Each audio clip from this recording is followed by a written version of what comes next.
my beloved Boss Mike Cervera.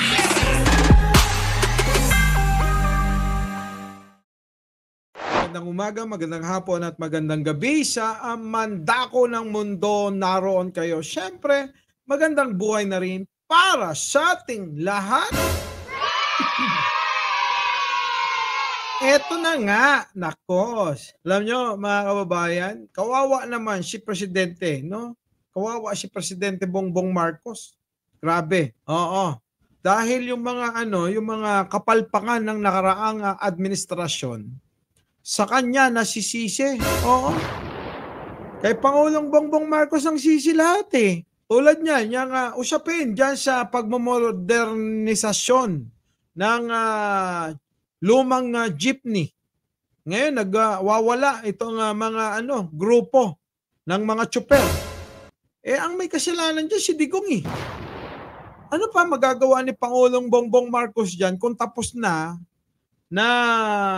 maayos ang lahat ng mga dokumento dyan o mga batas o mga ginawang panuntunan ng nakarang administrasyon. Diba? Wala na magagawa. Nandyan na. Kung nabili na nga naman lahat yung mga dyan, ano pa magagawa? Diba? Ito yun, mga kabawas. Panoorin na nga natin. Biruin nyo. Tayo, ang sabi po ninyo, hindi mapipace out ang mga jeepney. Bakit po ngayon? Malapit na, gusto na kami, hinaharas na kami sa mga kakalsadahan. Gusto na kami tanggalan ng hanap buhay. Gusto ba kaming ipakulong? Gusto bang kunin ang aming mga jeepney? Laban! Laban! Kawawa naman itong mga ito, no? Kawawa naman. Oo, ano ba yan? Ano ba yung pinaglalaban nila? Yung mga lumang jeepney nga, di ba bago na ngayon, yung kulay puti na mukhang bus na yung itsura ngayon eh. Oo, yung iba aircon pa yata. Aircon nga. Mas maayos-ayos nga yung ngayon. Yung mga lumang jeep nga naman, pwede naman siguro sa probinsya yun, pero alam nyo, mga kababayan, dapat magawan ito ng solusyon eh. Di ba? Magawan ng solusyon. Pero minsan kasi hindi naman siya yung mga driver din naman kasi ng jeep, balasubas din eh. Di ba? Kung saan nagbababa, bigla na lang hihinto yan sa mga kanto na bawal magsakay at magbaba. Sige lang na sige. Di ba? Hindi ko naman sinisisi pero hindi ko nilalahat Hindi ko nilalahat. Pero hindi ko binabawasan. Pero siguro naman may paraan dyan. May paraan dyan para maisaayos yan kung ano man yan, di ba? Problema na kayang-kaya ni Pangulong Bongbong Marcos yan. Di ba? Naloko na. Pero mo, yung kasalanan na yan, kasalanan nito. Pag hindi nyo na modernize yan, umalis kayo. Mahirap kayo.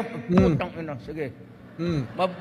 Magtiis kayo sa hirap at gutom. Wala akong pakialam. Wala si Digong nga walang pakialam sa inyo eh. Naloko. Panahon ni Digong yan eh. Bakit ngayon eh? Bakit ngayon parang gusto nyo isisi kay Pangulong Bongbong Marcos, di ba? Baka naman pwede kapag kasalanan ni Digong, kasalanan ni Digong. Oo. Panahon pa pala ni Digong, walang pakialam sa inyo kahit na maghirap kayo, kahit magutom kayo. Walang pakialam. Diba? Bakit parang si Pangulong Bongbong Marcos ngayon na may kasalanan? Hindi lang yan, pati si Andrew nadamay. Si Andrew mga kababayan, dinamay pa. Eto, panoorin nyo ha. Andrew yari ka ngayon. Matabang-mataba ang puso namin dahil inilalaban niyo po kami. Pero nasa na po kayo ngayon? Yun naman pala matabang-mataba ang puso nyo kasi nilalaban kayo. Baka naman di lang kayo makapag-antay. Antay-antay lang kasi ng konti. Mamadali kayo. Gusto nyo, kapag gusto nyo, ayan na agad. Antayin nyo muna. Wala panahon ba? Konting tiis. Sabi nga nila pagka maikli ang kumot, matutong mamaluktot. Sige. Ano ba yung pinaglalaban nito? Sige, pasok. naman, nasaan na po kayo? Matabang-mataba ang puso namin dahil inilalaban niyo po kami. Pero nasaan na po kayo ngayon? Nilalaban pala kayo. Natutuwa pala kayo. Matabang-mataba ang puso nyo. Nilalaban kayo. Sige, pasok. Nasaan? Ayun. Baka nagtatrabaho ng iba. Sige.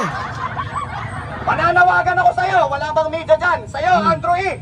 Ang ganda ng kanta mo. Dami mong nahikayat. Bagong Pilipinas, bagong muka.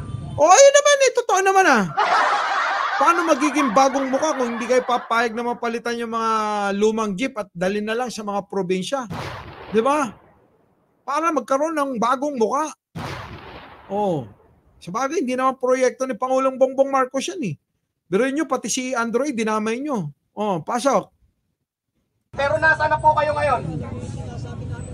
Pananawagan ako sa'yo. Wala bang media dyan? Sa'yo, Andrew E. Andrew E. Ang ganda ng kanta mo. Dami mong nahikayat. Bagong Pilipinas, bagong muka. Sa totoo lang, dinayo pa kita sa SM Pampanga.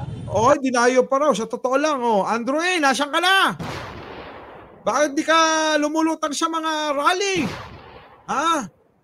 Magpakita ka. Hindi ka nagpapakita, Andrew E. Matapos kang kumanta ng Bagong Pilipinas, bagong mukha. May prinsipyo, may isang salita. Si Andrew kasi sumali-sali ka pa dyan. Ayan, damay ka tuloy. Okay, pasok. Nakikipagbaldahan pa ako. Dahil alam ko, totoo ang sinasabi mo.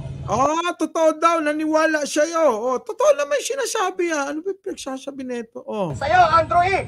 Ang ganda ng kanta mo. Dami mong nahikayat. Bagong Pilipinas, bagong muka. Sa totoo lang, dinayo pa kita sa SM Pampanga. Dinayo. Nakikipagbaldahan pa ako.